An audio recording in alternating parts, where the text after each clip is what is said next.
Hi, I'm here to talk about something we all hate. And no, my topic's not on homework, it's on failure. The thing that makes your insides, well, your outsides. And your Google history says how to disappear without anyone ever noticing. Let's get one thing straight. Failure isn't something that would exactly come under the happiness counter. Like nobody wakes up in the morning, looks outside the window and says, you know what would make today even better? Embarrassment and failure. Well, if you do say that, well, buddy, you got some weird gig going on. But here's what I learned from failing. Failure isn't the end. As a matter of fact, it's never the end. It's just life yelling plot twist. And the good books and movies always have the twist. Now, let me tell you about my experience with our lovely friend over here, Mr. Failure. At 6th grade, the first club I ever joined was debate club. The moment I come inside the classroom, I see familiar faces all looking up to this one fellow student. This student, well, in particular, was talking on and on about something, well, nobody understood, but turning it into a joke, something relatable. And remember, I had no idea what this guy was talking about. It was at that moment that I thought, if this random guy could just stand in the middle of a classroom talking this well, maybe I had a chance of becoming the next Martin Luther King, changing the world with just the power of words. Wow, that was some wishful thinking, wasn't that? After a few months, it was my first ISDC, inter-school debate competition. I stepped up to the stage and said my speech in front of the judges. We were super confident since we just won all 3 debates we competed in. After the debate, we left the classroom to ask the teacher if we made it to the semi-finals. And that was when it happened. The teacher's words were like knives directly stabbing me in the chest. Okay, maybe that was a little overdramatic, but that's still no understatement on how I felt. I'll be honest. It took me some time to get through it. But the important thing is that I did. I got through it.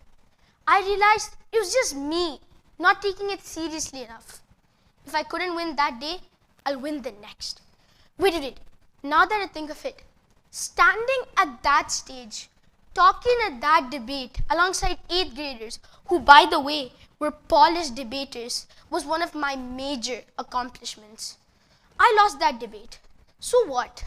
Losing that debate was like a high jumper preparing himself for the big jump. You know how they go a few steps back to build momentum before completing the final jump? Though I admit, those steps were behind. Only those steps has what has made me stand in front of you all today. This is my high jump. Just imagine a universe where there's no such thing as failure. Oh God, it sounds so peaceful. But it also sounds super boring. Just think about it. All the good books and movies we know have a twist. A main villain or a big problem the story revolves around. Come to think of it, what would happen if there was no such twist? To start off, we have to picture this. What would happen if Harry Potter never finds out he's a wizard? Of course, we won't have the iconic, "You're a wizard, Harry." We would just have another movie talking about a depressing boy living under the stairs of his aunt's and uncle's house. That's a depressing image. Lastly, what would happen if Spider-Man had no main villain or a twist that made the movie worth watching? We would have another movie talking about an awkward teenage gymnast wearing red and blue tights. Okay, that is a weird thing right there. Now, we're going to be looking at some celebrity failures.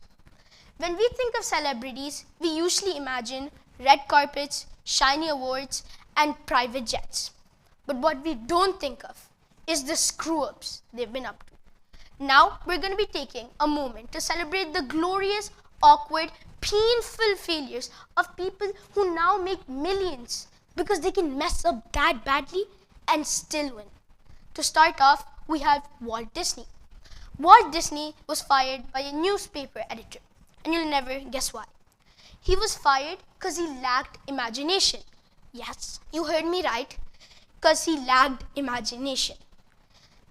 The guy who created a talking mouse that rules half of Hollywood, named Mickey Mouse, has no imagination. Even Dwayne "The Rock" Johnson, yes, the guy who looks like a literal Greek god, has failed before. He got cut off from his Canadian Football League. When that happened, he had exactly $7 in his pocket. Not 700, not 7,000, and certainly not 7 million. Just 7.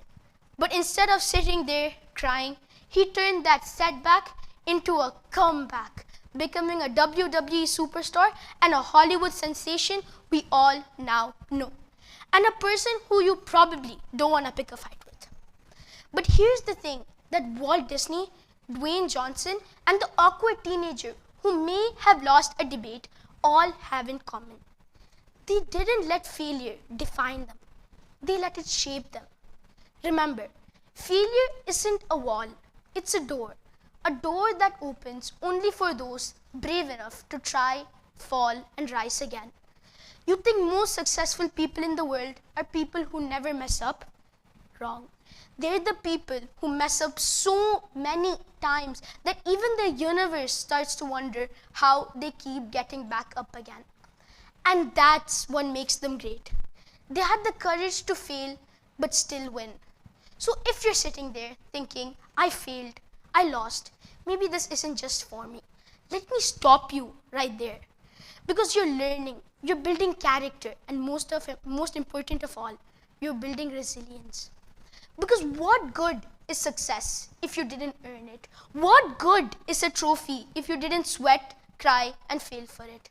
So go ahead, fall, fail, mess it all up, but then get back up with a grin on your face and a fire in your heart. Because your story is still being written, and trust me, your failure is only a chapter in the book of your greatness. Page out, Dhruva out.